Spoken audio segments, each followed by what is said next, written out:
नमस्ते मेरे भाई बहनों, मेरे चैनल में आपका स्वागत है। मेरा नाम अमृता। मैं आपको गाज का व्रत की कथा सुना रही हूँ। भाद्रपद माह में यह व्रत किया जाता है। यदि किसी के पुत्र उत्पन्न हुआ हो या पुत्र का विवाह हुआ हो तो उसी वर्ष भाद्रपद माह में किसी शुभ दिन को देखकर गाज का व्रत कर उज्मन करना चाहिए। विधान: 7 जगह 4-4 पूरी और हलवा रखकर उस पर कपड़ा व रुपए रख दे। एक जल के लोटे पर सातिया बनाकर 7 दाने गेहूं के हाथ में लेकर गाज की कहानी सुनने। इसके बाद सभी पुड़िया ओढ़नी पर रखकर सासू जी के पैर छू कर दे दे। तत्पश्चात लोटे के जल से भास्कर भगवान को अर्घ्य दे। इसके बाद 7 ब्राह्मणियों को भोजन कराकर और दक्षिणा देकर स्वयं भोजन करे। कथा प्रारंभ हो रही है। प्राचीन काल में एक राजा की कोई संतान न थी। राजा रानी संतान के न होने से बड़े दुखी थे। एक दिन रानी ने गाज माता से प्रार्थना की कि अगर मेरे गर्भ जाए तो मैं तुम्हारे लिए हलवे की कढ़ाई ही करूंगी। इसके बाद रानी गर्भवती हो गई। राजा के घर पुत्र उत्पन्न हुआ, किंतु रानी गाज माता की कढ़ाई ही करना भूल गई। इस पर गाज माता क्रुद्ध हो गई। एक दिन रानी का बेटा पालने में सो रहा था कि गाज माता के कोप से बड़ी जोर की आंधी आई और पालने सहित लड़के को उड़ा ले गई और एक भीलनी के घर पालने को ले जाकर रख दिया। जब भीलनी जंगल से घर आए तो उन्होंने अपने घर में एक लड़के को पालने में सोता पाया। भीलनी के कोई संतान न थी। भगवान का प्रसाद समझकर भील दंपति बहुत प्रसन्न हुए और लड़के का पालन पोषण करने लगे। एक धोबी राजा और भील दोनों के कपड़े धोता था। धोबी राजा के महल में कपड़े देने गया तो महल में शोर हो रहा था कि गाज माता लड़के को उठाकर ले गई। धोबी ने बताया कि मैंने आज एक लड़के को भीलनी के घर में पालने में सोते देखा है। राजा ने भील दंपति को बुलाने के लिए अपने दासों को भेजा। वे भील दंपति को महल में ले आए। राजा ने जब भील से पूछा कि तेरे घर में यह लड़का पालने सहित कैसे पहुंचा, तो वह बोला, महाराज, हमारे कोई संतान नहीं है। हम गाज माता का व्रत करते हैं। गाज माता ने हमें बेटा दिया है। यह सुनकर रानी को अपनी भूल का अनुभव हो गया। रानी गाज माता से प्रार्थना करने लगी, मेरी भूल के कारण ऐसा हो गया, और वह पश्चाताप करने लगी। हे गाज माता, मेरी भूल क्षमा कर दो। मैं आपकी कड़ाही अवश्य करूंगी। मेरा लड़का ला दो। गाज माता ने प्रसन्न होकर उसका लड़का ला दिया तथा भील दंपति का घर भी संपन्न हो गया था। उन्हें एक पुत्र भी प्राप्त हो गया। तब रानी ने गाज माता का श्रृंगार किया और उसकी शुद्ध घी के हलवे की कढ़ाई की। हे गाज माता, जैसे तुमने भील दंपति को धन दौलत और पुत्र दिया तथा रानी का पुत्र वापस ला दिया, उसी तरह हे माता सबको धन और पुत्र देकर संपन्न रखना।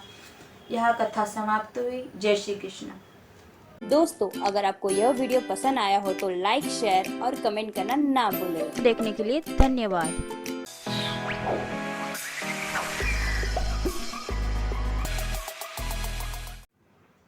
नमस्ते मेरे भाई बहनों, मेरे चैनल में आपका स्वागत है। मेरा नाम अमृता। मैं आपको गाज का व्रत की कथा सुना रही हूँ।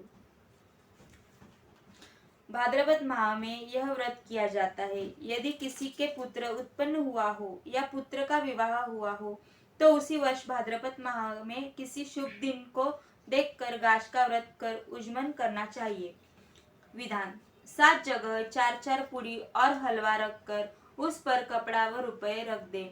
एक जल के लोटे पर सातिया बनाकर 7 दाने गेहूं के हाथ में लेकर गाज की कहानी सुनने। इसके बाद सभी पुड़िया ओढ़नी पर रखकर सासू जी के पैर छू कर दे दे। तत्पश्चात लोटे के जल से भास्कर भगवान को अर्घ्य दे। इसके बाद 7 ब्राह्मणियों को भोजन कराकर और दक्षिणा देकर स्वयं भोजन करे। कथा प्रारंभ हो रही है।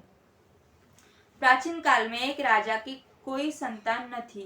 राजा रानी संतान के न होने से बड़े दुखी थे। एक दिन रानी ने गाज माता से प्रार्थना की कि अगर मेरे गर्भ जाए तो मैं तुम्हारे लिए हलवे की कढ़ाई ही करूंगी। इसके बाद रानी गर्भवती हो गई। राजा के घर पुत्र उत्पन्न हुआ, किंतु रानी गाज माता की कढ़ाई ही करना भूल गई। इस पर गाज माता क्रुद्ध हो गई। एक दिन रानी का बेटा पालने में सो रहा था कि गाज माता के कोप से बड़ी जोर की आंधी आई और पालने सहित लड़के को उड़ा ले गई और एक भीलनी के घर पालने को ले जाकर रख दिया। जब भीलनी जंगल से घर आए तो उन्होंने अपने घर में एक लड़के को पालने में सोता पाया। भीलनी के कोई संतान न थी। भगवान का प्रसाद समझकर भील दंपति बहुत प्रसन्न हुए और लड़के का पालन पोषण करने लगे। एक धोबी राजा और भील दोनों के कपड़े धोता था। धोबी राजा के महल में कपड़े देने गया तो महल में शोर हो रहा था कि गाज माता लड़के को उठाकर ले गई। धोबी ने बताया कि मैंने आज एक लड़के को भीलनी के घर में पालने में सोते देखा है। राजा ने भील दंपति को बुलाने के लिए अपने दासों को भेजा। वे भील दंपति को महल में ले आए। राजा ने जब भील से पूछा कि तेरे घर में यह लड़का पालने सहित कैसे पहुंचा, तो वह बोला, महाराज, हमारे कोई संतान नहीं है। हम गाज माता का व्रत करते हैं। गाज माता ने हमें बेटा दिया है। यह सुनकर रानी को अपनी भूल का अनुभव हो गया। रानी गाज माता से प्रार्थना करने लगी, मेरी भूल के कारण ऐसा हो गया, और वह पश्चाताप करने लगी। हे गाज माता, मेरी भूल क्षमा कर दो। मैं आपकी कड़ाही अवश्य करूंगी। मेरा लड़का ला दो। गाज माता ने प्रसन्न होकर उसका लड़का ला दिया तथा भील दंपति का घर भी संपन्न हो गया था। उन्हें एक पुत्र भी प्राप्त हो गया। तब रानी ने गाज माता का श्रृंगार किया और उसकी शुद्ध घी के हलवे की कढ़ाई की। हे गाज माता, जैसे तुमने भील दंपति को धन दौलत और पुत्र दिया तथा रानी का पुत्र वापस ला दिया, उसी तरह हे माता सबको धन और पुत्र देकर संपन्न रखना। यह कथा समाप्त हुई। जय श्री कृष्ण। दोस्तों, अगर आपको यह वीडियो पसंद आया हो तो लाइक, शेयर और कमेंट करना ना भूलें। देखने के लिए धन्यवाद।